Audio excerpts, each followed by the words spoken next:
আসসালামু আলাইকুম ভাই ও বোনেরা। রমজানের শেষ 10 রাত শুরু হয়ে গেছে।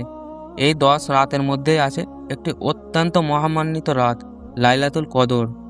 আল্লাহ তাআলা কোরআনে বলেছেন, লাইলাতুল কদর হাজার মাসের থেকেও উত্তম। সূরা আল কদর আয়াত 3। ভাবুন তো ভাই, একটা রাতের ইবাদত হাজার মাসের থেকেও বেশি গুরুত্বপূর্ণ, অর্থাৎ প্রায় 83 বছরের ইবাদতের থেকেও উত্তম। এটা আল্লাহর পক্ষ থেকে উম্মতে মুহাম্মদ সাল্লাল্লাহু আলাইহি সাল্লামের জন্য একটা বড় রহমত। কিন্তু প্রশ্ন হলো, লাইলাতুল কদর কোন রাত? রাসূলুল্লাহ সাল্লাল্লাহু আলাইহি সাল্লাম আমাদের একটি গুরুত্বপূর্ণ দিক নির্দেশনা দিয়েছেন। সহিহ বুখারীর একটি হাদিসে এসেছে, রাসূলুল্লাহ সাল্লাল্লাহু আলাইহি সাল্লাম বলেছেন, তোমরা রমজানের শেষ দশকের বেজোর রাতগুলোতে লাইলাতুল কদর খোঁজো। সহিহ বুখারী হাদিস 2017।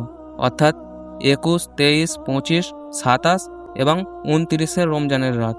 অনেক আলেম বলেছেন 27তম রাত হওয়ার সম্ভাবনা বেশি, কিন্তু রাসূলুল্লাহ সাল্লাল্লাহু আলাইহি সাল্লাম নির্দিষ্ট করে বলেননি, যাতে মুসলমানরা পুরো শেষ 10 রাতেই ইবাদতে কাটায়।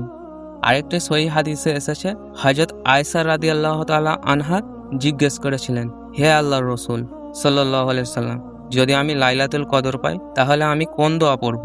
তখন রাসূলুল্লাহ সাল্লাল্লাহু আলাইহি সাল্লাম বললেন, এই দোয়াটি পড়বে, আল্লাহুম্মা ইন্নাকা আফুন তুহিব্বুল আফওয়াফা ফাফু আননি। অর্থাৎ, হে আল্লাহ, আপনি ক্ষমাশীল, ক্ষমা করতে ভালোবাসেন, তাই আমাকে ক্ষমা করে দিন। সুনামে তিরমিজি হাদিস নম্বর 3513। ভাই ও বোনেরা, লাইলাতুল কদরের রাতে নামাজ পড়া, কোরআন তিলাওয়াত করা, দোয়া করা এবং ইস্তেগফার করা খুব ফজিলতপূর্ণ। তাই আসুন রমজানের এই শেষ 10 রাতকে অবহেলা না করি। হয়তো এই রাতগুলোর মধ্যে লুকিয়ে আছে আমাদের জীবনের সবচেয়ে মূল্যবান রাত। আল্লাহ যেন আমাদের সবাইকে লাইলাতুল কদরের বরকত পাওয়ার তৌফিক দান করেন। আমিন।